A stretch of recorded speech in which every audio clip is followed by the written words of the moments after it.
Good evening, guys. I know I'm a few minutes early, so I'm not jumping into the stream just yet, but I figured I'd fire up the camera.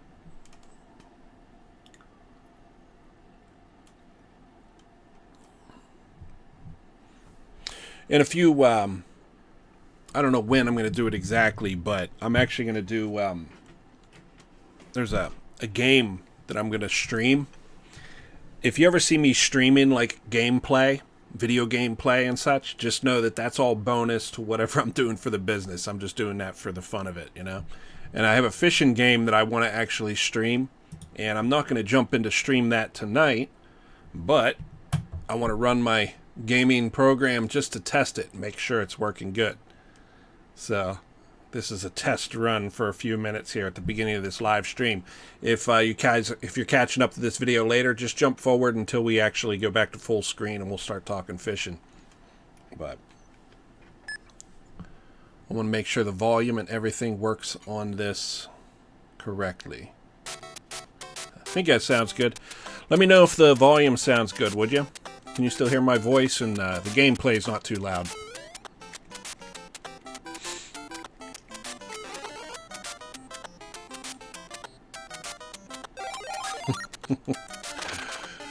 What do you guys know about Mario?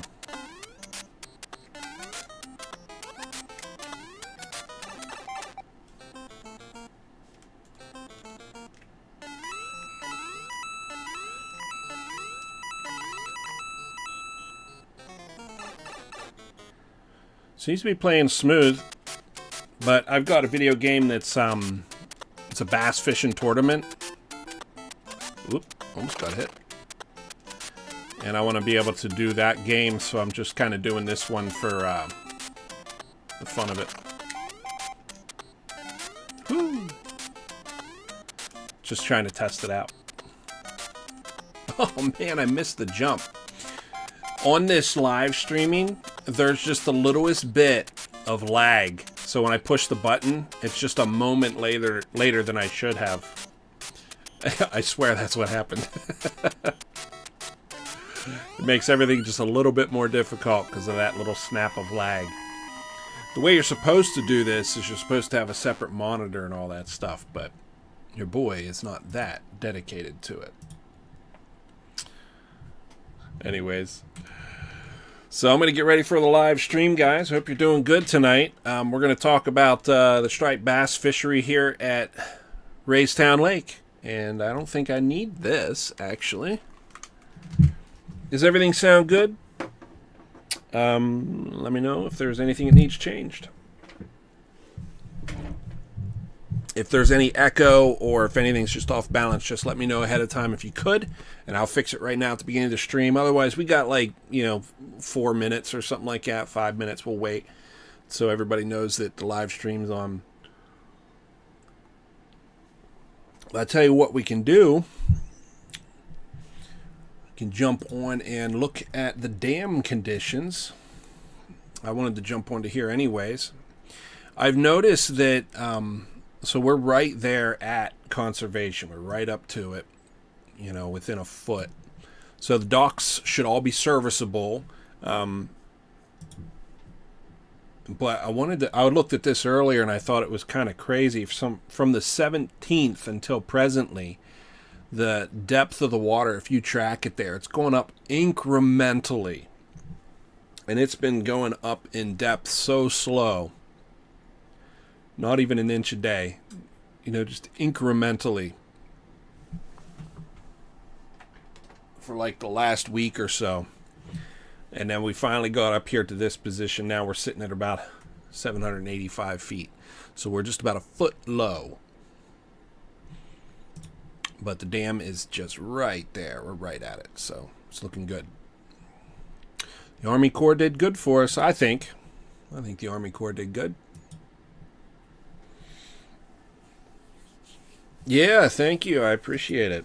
So good evening, Brian. Good evening, Scott. Bill. Bill just said it. I hit 1,000 subs here on the channel. The funny thing about hitting 1,000 subs is it doesn't really change anything. I still have to meet other requirements by YouTube because, communist YouTube. Let my opinion be known. But it is a milestone, and it's a major one as far as being a YouTuber. Many of you don't know this. Is actually my third YouTube channel that I've had. I've just kind of changed up over the years, and this is where I've landed. But it took me 3 years to bring this channel up to 1,000 subs, but we're there. Now all I have to do is bring my watch time up to match, and then they'll start to monetize my videos and stuff. Imagine all that I do on YouTube, and they're still not monetizing what I'm doing. Hey, Black Log, good evening. It's good to see you. So if you guys want to assist in my watch time, put on one of my long format videos, one of my fishing trip videos, and just let it play. I've got 1,000 subs, so if everybody would do that, all my subs were to play 1 hour worth of video, I'd be monetized. Robin, good evening. Oh, that's not Robin though, is it?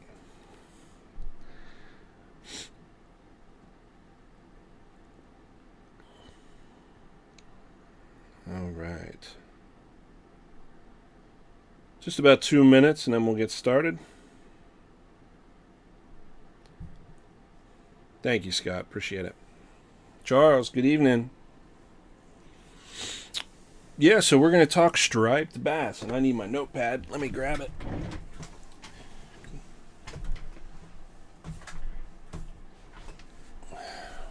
I have multiple things going on, and so my notepad is being used more.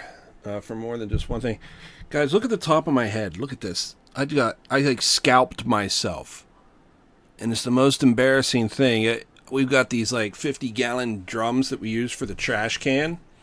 And I threw some stuff down in the bottom of the can, and of course something fell in there, and I was like, oh, I need that. So I leaned in to get it, and my head just raked across the rim of the 50-gallon drum. Just scalped me. Good thing I didn't have hair.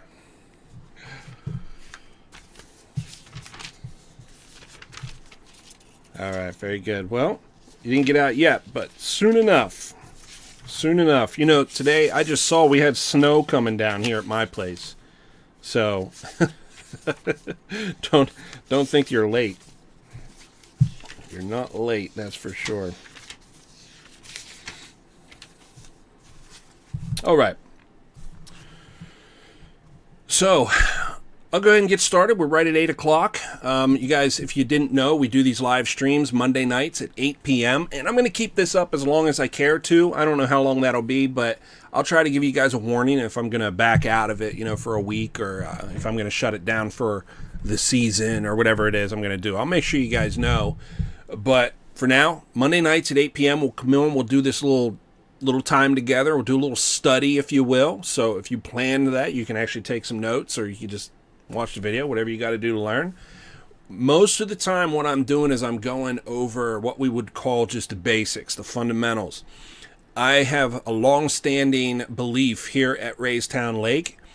Two things. One, it is a very difficult lake to fish. It's a difficult fishery. Yet number two is if you will stick to the basics and work them hard, you will find success. The key in that is that you will work them hard. What that means is there's no secret technique or lure or anything like that. It is simple basics, but you have to put in a lot of effort to put to put fish into the boat. And that's the fishery we have here. It's a very challenging lake, but it's so very rewarding whenever you get to hold that fish up that you work so hard for. So my job here, what I'm trying to do with these live streams is just to make that learning curve a little bit easier on you. So we're going to get into that tonight. We're going to talk about striped bass, and kind of like a disclosure, if you will. I do not profess to be a professional at striped bass. That being said, I've caught plenty of them over there, and I understand enough to be able to go out and target them with a relative level of confidence that I'm going to make something happen. That being said, there's guys on this lake that don't charter and you don't talk to, and those guys live on the lake. Those guys, I wish we could get them into a room and just, ask them questions. But unfortunately, I'm going to teach you what I do know, and hopefully you can apply that. And in the community, I hope you'll do the same. Share it with the next guy in line. Now, fortunately, I'm not a professional, but fortunately at the Raystown Rendezvous, which is right in front of us, it's linked down below. You guys can track that. I have a professional coming from the Pennsylvania Striped Bass Association. Nelson's going to talk with us a little bit about the fishery and the striped bass, and it'll be a lot more, we'll say, scientifically intuitive, if you will, than what I would talk to you guys about. So, like most of you guys who are in business, we surround ourselves with people who are better than us, and we pretend we belong. Or we put ourselves in a room with people who are better than us, more intelligent than us. And I am a believer in that. So tonight, we're going to talk striper. I'm going to kick this heater off real quick.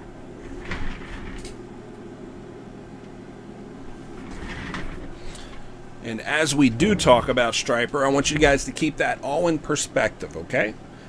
It's a great fish to fish for. It's a fantastic trophy fish at Lake Raystown. And that's, there's a lot of systems in there that are all in flux. And so we're going to do our best to kind of balance that out and go through it tonight. Now, if you have any specific questions you want me to address, now would be a great time to bring them up in the chat. And if you have any specific places on the lake that you would like me to look, again, now would be a great time to bring them up. All right. Early spring, reel in a swim shad, really slow near the bottom. Stripers are not aggressive in colder waters. Yeah, very good. Yeah. We are going to be Ill Vision. I don't know if we met, but we are going to talk on that a little bit. We're going to get into rigs, lures, things like that. McKenna, we're going to talk about that as well. So let me stay on. I'll stay on track. And I'll keep those questions in mind as I'm going through to make sure that I answer them thoroughly.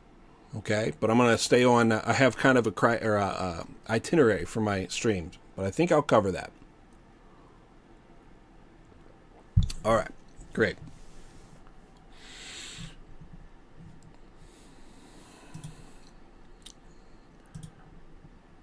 All right. So, the humble striped bass, huh?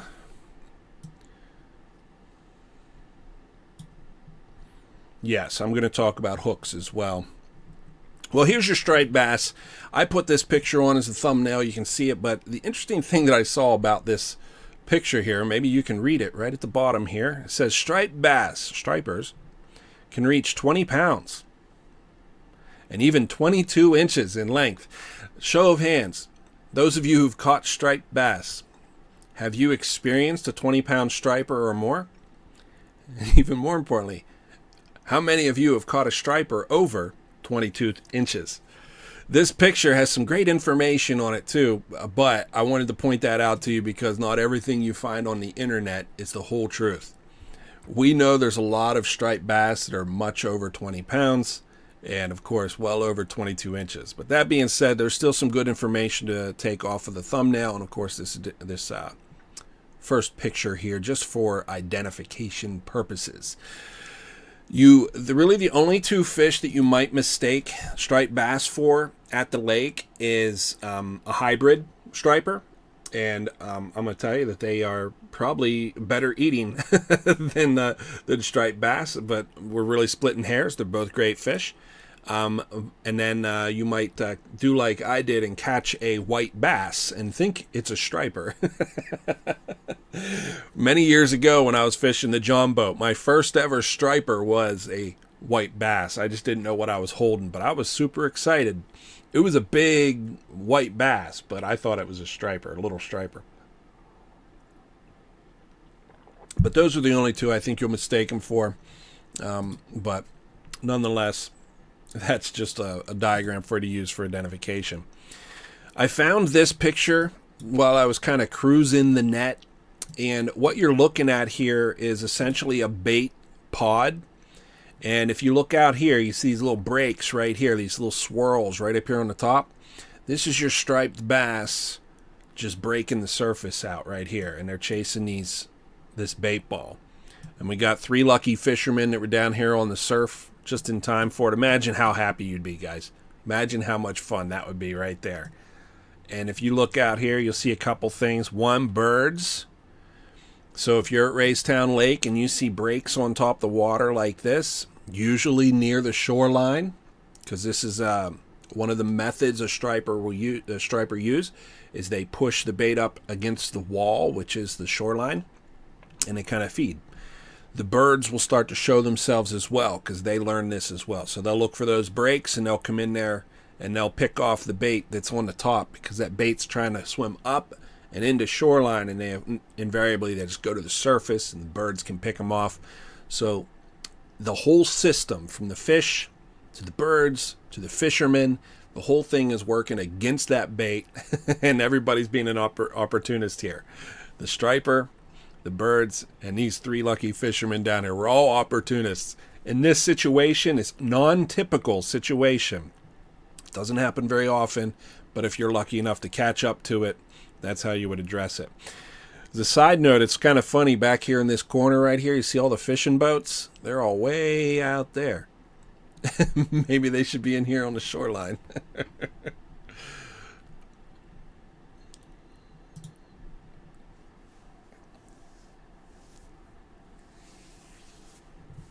So McKenna, I'm going to talk about location as well. The short answer is if you put in at James Creek and turn right and go upstream. So basically I use James Creek as the dividing line between upper and lower at Raystown, and I'm going to tell you to go upper. That's a general statement. You can certainly find them lower. But I'm going to tell you, if just generally speaking, I'll get into more on location as we move forward in the chat. So that was the short answer. I'm going to come around to the long answer too. 56 inch and 31 pounds is your PB. Ill Vision, that is a great fish. I hope you got some good pictures. That's incredible. Yeah, those days are coming, guys. We got a good crew working at Raystown Lake. Some guys that are trying to build up this fishery for something really special. I think in the coming years, 5, 10, 15 years, I think I see some positive things coming down the pipeline for us. In this picture, I want to show this to you. If you look all the way over here on the right-hand side, you can just make out this little blip of a thing here. And I thought this was funny when I saw that because I couldn't figure out what would that be. It looks like a boat with oars sticking out the side. And I got to thinking this is salt water. So we might not see this in the fresh water, but I think what that is right over there is one of these guys. What are these called?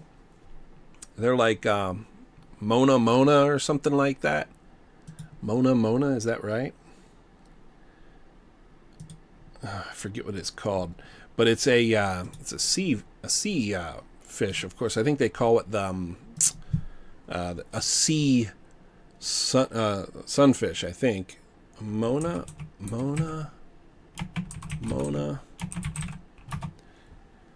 Yeah, this guy. Mola is what it is. Mola. Here's my picture right there. That's the one I found. So I think this is a. I think that's what we're looking at. Whatever you looked out at, I think that's what we're actually seeing. One of these guys. So if I back up, you can imagine that body right here. I mean, isn't that what it looks like to you guys? I think that's what it is. Anyway, it's just a beautiful shot of a great fishing days. This is the kind of fishing days these guys are going to remember for the rest of their lives. And then here's a great shot too from an overhead, if you will. You can see the striped bass working the edge here. And then this is just some large bait fish. We're looking at salt here. You can see some birds flying. I'm sure this is a drone shot. And then you can see how the bait's kind of pushing down deep. And then over top of them, it's either striper or other aggressive, whatever. Your predatorial fish are pushing them down, but that bait's moving away. So at Raystown Lake, we're going to get similar responses. I tell folks, that Raystown Lake, though it is difficult, you got to understand that fish are fish, so they're going to act like fish. You might go there to target something especially difficult that's sorry, I'm reading comments at the same time. So you might look to target a specific fish and find that it's a difficult fish to approach at Raystown Lake because the deep water fishery makes that fish act a little differently than you're used to. But make no mistake, that fish is doing what it's supposed to do when it's in a deep water, cooler fishery. So it's kind of like you have to take what you know about your fish species and adapt it to a deep, cooler water reservoir system. But make no mistake, it's still that fish. It's going to do things that are typical to that fish, just as it has adapted to that environment. Thank you, Rick. I appreciate the congratulations on 1,000 subs. And it's climbing too, man. We're climbing up. Sunfish, yeah. Yeah, they just call it the sea sunfish or whatever. But I think that's what that was. I think it's what that blurb was. They live like super deep, 2,000 feet or something like that. But they often come up to the surface and they kind of bask, and I don't know why they do that to feed. I think, am I right? Do they eat jellyfish? They're like turtles. You're like sea turtles. They just eat jellyfish. I think that's what it is. Yeah, they're incredible black log. You know, the ocean